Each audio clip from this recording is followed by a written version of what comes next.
সব ধর্মের প্রতি শ্রদ্ধা রেখেই বলছে। ভাবেন তো, তিনি দেখতে পেলেন গরুর পূজা করে, আবার যখন জুতা বানানো দরকার গরু জবাই করে ওই গরুর চামড়া দিয়ে জুতা বানায়া পড়ে। খোদার গায়ের চামড়া দিয়ে জুতা, কত বড় বেয়াদব! চিন্তা করছেন? খোদার গায়ের চামড়া দিয়ে ওই বেয়াদবটা পায়ে জুতা পড়ে, মাথায় ধরে। এরপর সাইয়েদনা ইব্রাহিম দেখলেন মূর্তির পূজা করে, বিশাল বিশাল মূর্তিগুলোর সামনে দাঁড়িয়ে চোখের পানি ছাড়ে পড়ে। जो तो मिटाना चाहे जीवन का तृष्णा सुबह शाम बोल बंदे कृष्ण कृष्ण कृष्ण। আছে না নাই? মূর্তিগুলোর সামনে যেয়ে পড়ে বন্দে মাতরম বন্দে মাতরম, জয় জয় রাম সীতারাম জয় জয়, হরে কৃষ্ণ হরে রাম, ওম নমঃ ভগবতে বাসুদেবায়। আছে না নাই? ইসলামিক লাইফ, জীবন গড়ুন কোরআন সুন্নাহর আলোকে। খলিল বললেন আল্লাহ। এই সাইয়েদনা ইব্রাহিম আলাইহিস সালাম ওনার জীবনে যখন যেভাবে যে মুহূর্তে যেই কথাগুলো বলেছিলেন সবগুলো কথা কোরআনে তুলে ধরেছে কে? কথা কোন? পৃথিবীর কোন নবীর কথোপকথন, ডায়ালগ, কনভারসেশন এভাবে আল্লাহ তুলে ধরে নাই সাইয়েদনা ইব্রাহিম ছাড়া। সুবহানাল্লাহ পড়েন। যার সাথে যা বলেছেন, উনি ওনার নিজের সাথে কথা বলতেন, এই কথা কোরআনে আছে না নাই? উনি আল্লাহর সাথে কি কথা বলছে, কি ডায়ালগ মারছে, আছে না নাই? নিজের ছেলের সাথে কি ডায়ালগ মারছে, আছে না নাই? নমরুদের সাথে কি ডায়ালগ মারছে, আছে না নাই? ওনার গোত্রের লোকদের সাথে কি ডায়ালগ মেরেছে, ওনার বাবার সাথে কি কনভারসেশন হয়েছে, সবগুলো কথা কোরআনে কোট করে দিয়েছে কে? আল্লাহ। সুবহানাল্লাহ পড়বেন না? সাইয়েদনা ইব্রাহিম নিজের সাথে নিজে কথা বলতেন। নিজের সাথে নিজের বোঝাপড়া অনেক দরকার। আপনারা নিজের সাথে নিজে কথা বলেন? বলেন না? বলবেন। নিজের সাথে নিজে কথা বললে অনেক কিছু বেরিয়ে আসে। আপনি আপনার মনকে জিজ্ঞেস করবেন, মন আপনারে ঠকাবে না। আপনার বিবেকটা আল্লাহর দেয়া অনেক বড় আদালত, এই আদালত কখনো আপনারে ঠকাবে না। চিল্লায় কোন ঠিক কিনা? নিজে নিজে বোঝাপড়া করবেন, চিন্তা গবেষণা করবেন, আল্লাহর দেয়া রেশনাল, আল্লাহর দেয়া কমন সেন্সকে কাজে লাগাবেন। আমরা আকল বলতে একটা কথা বলি না, এটাকে ইংরেজিতে বলে কমন সেন্স। কি বলে? Common sense is very uncommon thing. Common sense হচ্ছে এমন জিনিস যেটা খুব আনকমন, এটা অনেকের থাকে না। কথা কন? প্রত্যেককে আল্লাহ কমন সেন্স দিয়েছে। আল্লাহু আকবার। সাইয়েদনা ইব্রাহিম এই কমন সেন্স খাটালেন, ওনার বুদ্ধি বিবেক খাটালেন, চিন্তা করলেন, অনুসন্ধান করলেন, করতে করতে করতে উনি মহাসত্যের সন্ধান পেয়েছেন। চিল্লায় বলেন তো, মহাসত্য কে? মহাসত্য কে? উনি এমন একটা পরিবেশে এসেছেন, আমরা তো জন্মসূত্রে মুসলমান, আমরা জন্মগ্রহণের পরেই আমাদের কানে আজান দেয়, আমাদের জন্য আকিকা দেয়, আমাদের মাথার চুল ফেলে দেয়, আমাদের ইসলামিক নাম রেখে দেয়, আমারে মক্তবে ভর্তি করিয়ে দেয়, আমার হাতে কোরআন তুলে দেয়। একটা প্রিভিলেজ আল্লাহর খলিল ইব্রাহিম পায় না। নিজে বুঝে, নিজের মনের সাথে লড়াই করে, যুদ্ধ করে, গোত্রের লোকদের বিরুদ্ধে যুদ্ধ করে, প্রচলিত সমাজ ব্যবস্থার বিরুদ্ধে জিহাদ ঘোষণা করে তিনি ইসলাম প্রতিষ্ঠা করেছে। এত সহজ না আমার ইসলাম আর সাইয়েদনা ইব্রাহিম খলিলের ইসলাম এক ইসলাম নয়। আমার ঈমান সাইয়েদনা ইব্রাহিমের ঈমান এক ঈমান নয়। চিল্লায় বলেন ঠিক কিনা? উনি যুদ্ধ করেছেন নিজের সাথে নিজে, বারবার লড়েছেন, লড়তে লড়তে তিনি আল্লাহর সন্ধান পেয়েছেন। উনি দেখতেন আশেপাশে চলে মাছের পূজা, আমরা আজান দেখি, মসজিদ দেখি, তাফসির মাহফিল দেখি, উনি দেখেছেন মাছের পূজা। উনি বাইরে দেখেছেন গাছের পূজা, উনি বাজারে দেখেছেন গরুর পূজা, উনি এলাকায় দেখেছেন মূর্তির পূজা। কিন্তু একটা তো ওনার মন বসে না। উনি দেখেন লোকজন আগুনের পূজা করে। কিসের পূজা করে? আবার পূজা শেষ, আগুনের মধ্যে পানি ঢেলে দিলে আগুন নিভে যায়। মাথায় ধরে না, কি রে আমার খোদা কই গেল হঠাৎ করে, এতক্ষণ তো ছিল। ধরে নিলাম ফর এন এক্সাম্পল, আগুনটাই আমার খোদা, এতক্ষণ তো আগুন রে নম নম করতো, তো পানি দেওয়ার পরে আমার খোদা গেল কই? প্রশ্ন আছে না নাই? দেখেন কিভাবে ইন্টেলেক্ট, রেশনাল, সৃজনশীলতার বুদ্ধিমত্তাকে তিনি কাজে লাগিয়েছেন। খেয়াল করেন, আমরা চিন্তা না করে সিলে কান নিচে শুনে দৌড়। আছে না নাই? একটু যাচাই করার প্রয়োজন বোধ করি না, ভেরিফাই করার প্রয়োজন বোধ করি না। এটা মহামারীর আকার ধারণ করেছে আমাদের সমাজে, সমাজটা শেষ। সাইয়েদনা ইব্রাহিম ভাবলেন, আগুন আমার রব হয় কি করে, এটাতে পানি ঢাললে এটা গেল কই? তিনি বললেন, না, আগুন আমার খোদা হতে পারে না। এরপরে দেখলেন সবাই গাছের পূজা করে। কিসের পূজা? ঘরে যখন লাকড়ি দরকার, গাছ নামক খোদারে কোপাইয়া সাজ করে ফেলে। কথা বুঝে নাই মনে হয়? যারা গাছের পূজা করে, যখন লাকড়ি দরকার, কাঠের দরকার, তখন খোদারে কি করে? কোপায়, কোপায়া সাইজ। তো খোদারে কোপায়, এটা কেমন খোদা? এরপর দেখলেন কিছু লোক গরুর পূজা করে। কিসের পূজা? এদেশেও আছে না নাই? তাদেরকে কটাক্ষ করছি না, সব ধর্মের প্রতি শ্রদ্ধা রেখেই বলছি। ভাবেন, রিথিঙ্ক করেন, পুনরায় ভাবেন। তো তিনি দেখতে পেলেন গরুর পূজা করে, আবার যখন জুতা বানানো দরকার, গরু জবাই করে ওই গরুর চামড়া দিয়া জুতা বানায়া পড়ে। আছে না নাই? আমাদের হিন্দু ভাইরা তো চামড়ার জুতা, গরুর চামড়ার জুতা পরে না, না? হ্যাঁ, আছে না নাই? তো এইটারে খোদা মানে কি করে? খোদার গায়ের চামড়া দিয়ে জুতা, কত বড় বেয়াদব! চিন্তা করছেন? খোদার গায়ের চামড়া দিয়ে ওই বেয়াদবটা পায়ে জুতা পড়ে। মাথায় ধরে? একটাও সাইয়েদনা ইব্রাহিমের মাথায় ধরে না। এরপর সাইয়েদনা ইব্রাহিম দেখলেন মূর্তির পূজা করে। বিশাল বিশাল মূর্তিগুলোর সামনে দাঁড়িয়ে চোখের পানি ছাড়ে পড়ে। जो तो मिटाना चाहे जीवन का तृष्णा सुबह शाम बोल बंदे कृष्ण कृष्ण कृष्ण। আছে না নাই?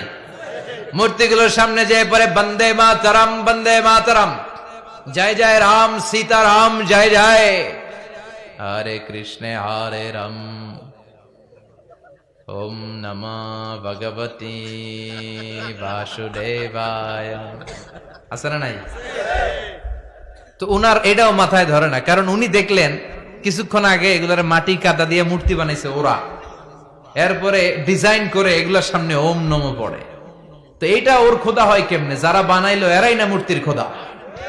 কথা বলেন, বুঝে শুনে উত্তর করেন। কাদার মাটি দিয়ে আমি মিজানুর রহমান আজহারি একটা মূর্তি বানালাম, মূর্তি বানিয়ে এটার আগুনে পুড়ে শক্ত বানালাম, এরপর আমি নিজ হাতে রং তুলে দিয়ে ডিজাইন করলাম, এরপরে এটার আমি বসালাম। বলেন তো আমি এটার স্রষ্টা না এটা আমার স্রষ্টা?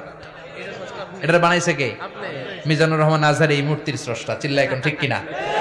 তো যেটারে আমি বানালাম এটার আবার ওম নমঃ ভগবতী হবে? মাথায় ধরে না, উনার মাথায় ধরে না। উনি চিন্তা গবেষণা অনুসন্ধানের মধ্য দিয়ে সত্যের সন্ধান পেয়েছেন। মহাসত্য এমনি পান নাই। দিন গড়িয়ে রাত আসে, সাইয়েদনা ইব্রাহিম আকাশের দিকে তাকায়, তাকিয়ে দেখে ধ্রুব তারা। কি তারা? সবাই দেখে ধ্রুব তারারে পূজা করে। এবার নিজের সাথে কথোপকথন কি করলেন এই কোরআন সাক্ষী। ফালাম্মা জান্না আলাইহিল লাইলু রাআ কাওকাবান ক্বালা হাযা রাব্বি ফালাম্মা আফালা ক্বালা ইন্নী লা উহিব্বুল আফিলিন। সুবহানাল্লাহ পড়েন। দেখেন নিজের সাথে নিজের বোঝাপড়া। রাত্রিবেলায় যখন ধ্রুব তারা দেখলেন, সবাই পূজা করে, এবার মনে মনে কথা কয়। কেমনে কথা কয়? এই যে শুরু করছিলাম একটু আগে, বললাম না যে মনে মনে কথা আছে না নাই? মনে মনে কথা কয়, কিরে এটা তো সুন্দর, এটাই মনে আমার খোদা। কিছুক্ষণ পর যখন দেখে তারা নাই, কয় না এটা খোদা না, এটা হুদা। এটা কি? খোদাই কি আমার ছেড়ে চলে গেলে চলবে? আমি অসুস্থ হইলে আমার দেখবে কে? অসুস্থ হইলে আমার সুস্থ করবে কে? বিপদে পড়লে আমাকে উদ্ধার করতে হবে কে? তার মানে আমার খোদা আমার ছেলে চলে যায় না, এই তারা আমার খোদা হতে পারে?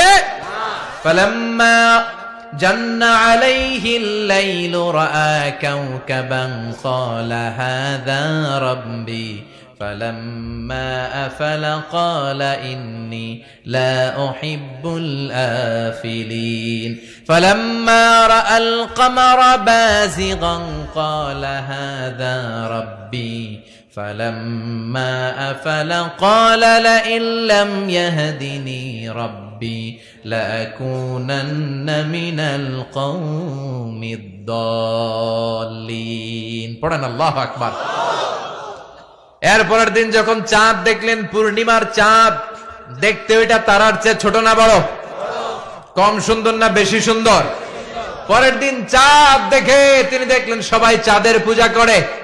এবার আবার মনে মনে কথা, তাইলে ওইটা না এটাই মনে হয় খোদা। আল্লাহর কসম এগুলো কোরআনে আছে। কিভাবে উনি মহাসত্যের সন্ধান পেয়েছেন সব আল্লাহ কোরআনে তুলে ধরেছে। না না, ধ্রুব তারা আমার খোদা না, খোদা হইলে হবে এই চাঁদ। এইটা অনেক সুন্দর, আবার রাতের শেষে চাঁদও নাই, মনে মনে কে খাইছে, কোথায় গেল কই? উনি খোদা খুঁজে পায় না, খোদা গেল কই? এবার উনি বললেন, হায় হায়, আমি তো বিপদে পড়ে গেছি, খোদা খুঁজে পাই না। আমার আসল খোদা যদি আমারে পরিচয় না দেখায়, আমি তো গোমরা হয়ে যাব। ফালাম্মা রাআশ শামসা বাযিগাতান ক্বালা হাযা রাব্বি হাযা আকবার ফালাম্মা আফালাত ক্বালা ইয়া কওমি ইন্নী বারীউম মিম্মা তুশরিকুন। এর পরের দিন সকালবেলা পূর্ব দিগন্ত থেকে যখন দ্বিপ্রহরের জলে সূর্যটা উঠল, গগন বিদারী তাপ দিয়ে গোটা বিশ্বটারে আলোকিত করে জানান দিয়ে যখন জলে সূর্যটা উঠল, তিনি বললেন, না না, ধ্রুব তারা খোদা না, চাঁদ আমার খোদা হলে হতে হবে এই সূর্যটা, ঠিক কিনা? হাদা আকবার, এটা অনেক বড়, এটা সবচেয়ে বড়, খোদা হইলে এটারই হওয়া লাগবে। আবার বিকেল বেলা পশ্চিম দিকে যখন জলে সূর্যটা ডুবে যায়, এবার উনি বিপদে পড়লেন। আল্লাহু আকবার। দেখেন, স্টেপ বাই স্টেপ সব বাদ দিয়ে কেমনে তিনি মহাসত্যের সন্ধান পান। বিকেল বেলা যখন সূর্য ডুবে যায়, কয় না এটাও আমার খোদা হতে পারে। এরপর তিনি দ্ব্যর্থহীন কণ্ঠে ঘোষণা করলেন, ইন্নী ওয়াজ্জাহতু ওয়াজহিয়া লিল্লাযী ফাতারাস সামাওয়াতি ওয়াল আরদা হানিফাও ওয়া মা আনা মিনাল মুশরিকিন। সুবহানাল্লাহ পড়ে। তিনি বললেন, না, গরু আমার খোদা হতে পারে না, মূর্তি আমার রব হতে পারে না, ধ্রুব তারা চাঁদ সূর্য কোনটাই আমার রব হতে পারে না। মহাবিশ্বটা যে চমৎকার ভাবে চলছে, নিশ্চয় এমন একজন মহা ব্যবস্থাপক আছে, নিশ্চয় এমন একজন মহা কন্ট্রোলার আছে, যিনি দূর থেকে গোটা বিশ্বের সব কন্ট্রোল করে থাকে। তিনি কে? তিনি বললেন, ওই রবের দিকে আমি মুখ ফেরালাম, যিনি আকাশ বানালেন, জমিন বানালেন। তোমরা যেগুলোর পূজা করো, আমি এগুলোর পূজা করি না। আল্লাহর দেখে নাই, কিন্তু পেয়ে গেছে সন্ধান। সুবহানাল্লাহ পড়েন। কেমনে ইকুয়েশন ড্র করে, কেমনে পাটিগণিতের মতো মিলাইছে, না এটা বাদ, ওইটা বাদ, ওইটা বাদ, সব বাদ। পরে তিনি এই সিদ্ধান্তে আসলেন যে একজন মহা ব্যবস্থাপক আছে, একজন মহা নিয়ন্ত্রক আছে, যার ইশারায়, যার ইঙ্গিতে, যার অর্ডারে গোটা বিশ্বটা এক নিয়মে চলে। চিল্লা এখন ঠিক কিনা? স্টেপ বাই স্টেপ যেতে যেতে তিনি নিজের সাথে বোঝাপড়া করতে করতে, নিজের সাথে কথা বলতে বলতে আল্লাহর সন্ধান পেলেন। এখন আমরা চিন্তা করি না, গবেষণা করি না। সম্মানিত ভাইয়েরা, এই কোরআনে আল্লাহ বহুবার বলেছে, এই কোরআনে আল্লাহ চিন্তাশীলদের জন্য নিদর্শন রেখে দিয়েছে। কাদের জন্য? ক্ষমতাশীলদের জন্য, পাওয়ারফুলদের জন্য, টাকাওয়ালাদের জন্য, শক্তিশালীদের জন্য। চিল্লায় বলেন, কাদের জন্য? চিন্তাশীলদের জন্য কোরআনে নিদর্শন আছে না নাই? তার মানে এই নবী নিজে নিজে যেই কথা বলে, এই কথা কোরআনে আছে না নাই? আবার এই নবী আল্লাহর সাথে যেই কথা বলে, ওইটাও আছে না নাই? উনি আল্লাহরে বললেন, রব্বি আরিনি কাইফা তুহিল মাউতা। আল্লাহ, তুমি নাকি মৃতকে জীবিত করো, কেমন করে করো একটু দেখাও তো।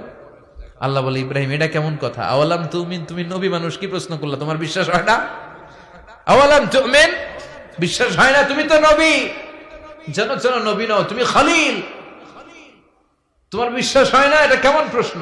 সাইয়েদনা ইব্রাহিম বললেন, বালা, বিশ্বাস হয়, ওয়ালাকিন লিয়াতমাইন্না কলবি, কিন্তু দেখলে ভাল লাগবে, দেখলে ভাল লাগবে, অন্তরটা ঠান্ডা হবে। এজন্য সবকিছু দেখে নিবেন। বাজারে মাছ কেনার সময় কথা কয় না, কিভাবে নিবেন? মুরগি কেনার সময়, হ্যাঁ, সব কিছুর সময়, বিয়ে করার সময় কথা কয় না, শরম পাইছে, জোরে বলেন। বিয়ের সময় বিশ্বনী বলেছেন, দেখে নাও। সুবহানাল্লাহ পড়েন। দেখে নাও, দেখে শুনে নাও, ক্লারিফিকেশন খুব দরকার। এইটা না থাকাতে সমাজে অনেক ভেজাল। কথাগুলো খেয়াল রাখবেন। রব্বি আরিনি কাইফা তুহিল মাউতা, আল্লাহ, তুমি নাকি মৃতকে জীবিত করো। আল্লাহ বললেন, তোমার বিশ্বাস হয় না? সাইয়েদনা ইব্রাহিম বললেন, অবশ্যই হয়, কিন্তু দেখতে ভাল লাগে, দেখলে অন্তরটা ঠান্ডা হবে। সুবহানাল্লাহ পড়েন। এজন্য সবকিছু ক্লিয়ার হয়ে নেবেন, ক্লিয়ার কাট, সুনিশ্চিত হয়ে নেবেন, দেখে নেবেন, বুঝে নেবেন। এরকম অনেক ঘটনা ঘটে।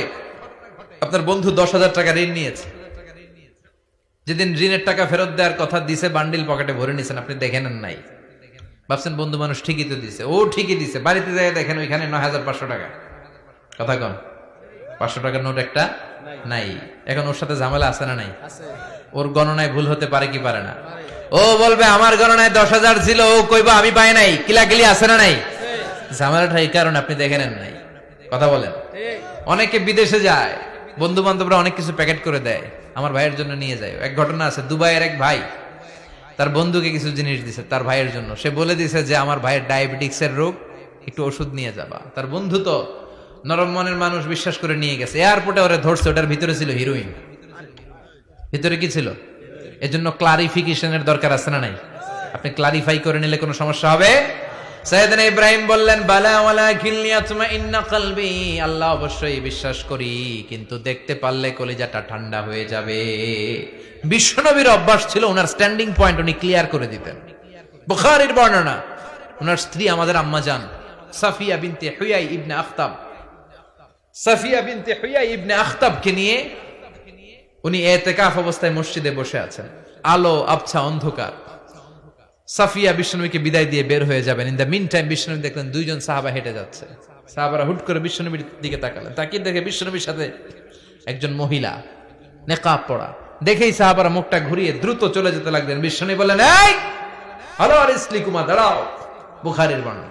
বিশ্বনবী ওখানে গেলেন, যে বললেন, সাহাবারা আসসালামু আলাইকুম। ওয়ালাইকুম আসসালাম। ইন্নাহা উম্মুকুম সাফিয়া, ওই যে পর্দার আড়ালে একটা মহিলার সাথে আমারে বসা দেখছো, এটা তোমাদের মা, আমার স্ত্রী সাফিয়া। সাহাবারা বলে, সুবহানাল্লাহ, ইয়া রাসূলুল্লাহ, আপনি এটার ব্যাখ্যা দিতে এসেছেন কেন আমাদের কাছে?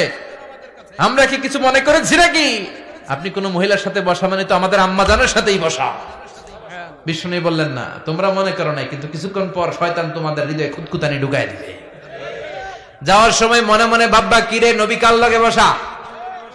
না, আম্মা জানের সাথেই বসা। একটু পরে, নাকি অন্য কেউ ছিল?